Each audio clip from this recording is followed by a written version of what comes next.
t'as dit que j'allais mourir? Ben parce que tu prends des œufs. Et pourquoi? Eh ben parce que c'est le cholestérol. C'est le cholestérol. Ah bon. Ben écoutez, à l'époque, il y a eu effectivement des publicités scandaleuses sur le plan de la science et de la nutrition qui étaient destinées à ce que tout le monde consomme des hypocholestérolémiants. Hypocholestérolémiants, c'est-à-dire pour baisser le taux de cholestérol. Et on nous faisait croire que dans le jaune d'œuf, il y avait un mauvais cholestérol. Eh bien, c'est une erreur grossière. On sait aujourd'hui que dans le jaune d'œuf, il y a du très bon cholestérol, un cholestérol qui va être transporté vers notre foie. Et notre foie, qu'est-ce qu'il va en faire? Du bon cholestérol qu'on appelle du HDL. HDL qui est utile à tout mon organisme pour faire des hormones stéroïdes, hormones de mes testicules, hormones des ovaires pour les femmes, et aussi hormones du stress fabriquées par la corticale de la petite glande au-dessus des reins de chaque côté, au-dessus de nos rognons si vous voulez, qu'on appelle les surrénales.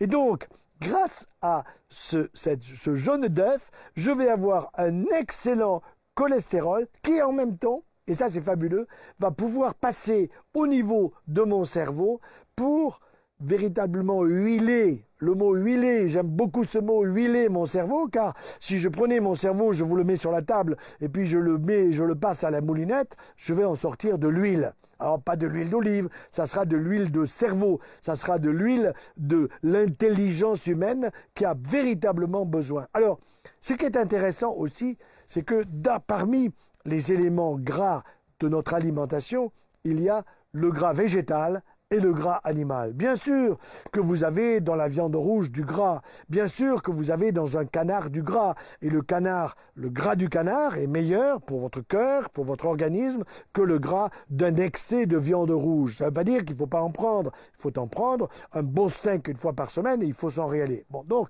ce qui est important, c'est que dans ce gras animal et gras végétal, gras animal des animaux qui ont deux pattes et qui s'envolent, excellent. Gras animal des animaux qui ont quatre pattes et qui sont très solides, ça c'est moins bon, donc laissez-le sur le côté. Et puis vous avez le gras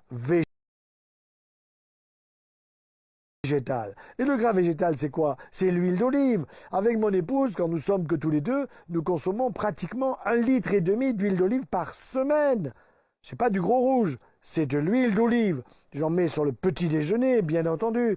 Dès le matin, des tartines avec de l'huile d'olive, c'est bien plus digeste, essayez-le, que de tartiner avec du beurre sur votre tartine. Donc, très important ce gras d'origine végétale dans lequel il y a l'huile d'olive, mais vous avez aussi l'huile de colza. Ah, l'huile de colza. Bien écoutez, elle vous apporte ce qu'on appelle des oméga 3. On va faire prochainement un webinaire sur le sujet, les oméga 3. Eh bien oui, les oméga 3, ce sont des acides gras polyinsaturés qui ont une chaîne très longue d'acides gras qui sont essentiels à quoi? À mon cerveau. Et figurez-vous que ces acides gras, comme ils sont à longue chaîne, qui sont essentiels, ils sont capables de passer la barrière entre le sang et mon cerveau, et là, ils vont fabriquer du cholestérol cérébral. Et ce cholestérol cérébral, vous en avez besoin pour votre plasticité cérébrale. Notre cerveau, on dit, je ne crois pas que ce soit tout à fait vrai, que nous utilisons que 20% de nos capacités. Non, nous utilisons 20% si nous foutons rien. Mais si nous travaillons, si nous réfléchissons, si nous admirons la nature, si nous faisons de la méditation de pleine conscience, du yoga, si nous avons une activité physique, sachez que l'activité de nos articulations fait tourner notre cerveau. Mais bien sûr, elle fait tourner les synapses, c'est-à-dire les articulations entre nos neurones. C'est un peu comme les articulations entre nos os, ici, articulation du genou, du poignet, des doigts, etc. Donc, nous avons besoin de cholestérol cérébral qui va être fabriqué à partir de ces oméga 3. Voilà, je fais passer des messages qui, j'espère, vous seront utiles pour votre santé, pour la santé de l'enfant, de l'adulte, etc. Alors, je vais rapidement vous donner quelques éléments du petit déjeuner, du repas du midi et du repas du soir, parce que je vois que le temps passe et on risque de me couper. Alors, Petit déjeuner, je vais vous donner le mien, mais là je suis adulte, j'ai quand même un certain âge, hein. J'arrive à 77 ans, je suis en pleine forme. Pourquoi? Parce que mon épouse et mon fils m'ont appris, et puis moi j'ai appris aussi par le travail, par la réflexion, par les publications scientifiques, à savoir et à choisir mieux et meilleur, n'est-ce pas? Petit déjeuner, eh bien je commence par un cacao. Oh, cacao, alors vous mettez combien de lait, combien de chocolat? Mais je ne mets pas de lait. Je prends du cacao qui est 100% cacao pur, avec un petit peu d'amertume, c'est excellent pour votre foie.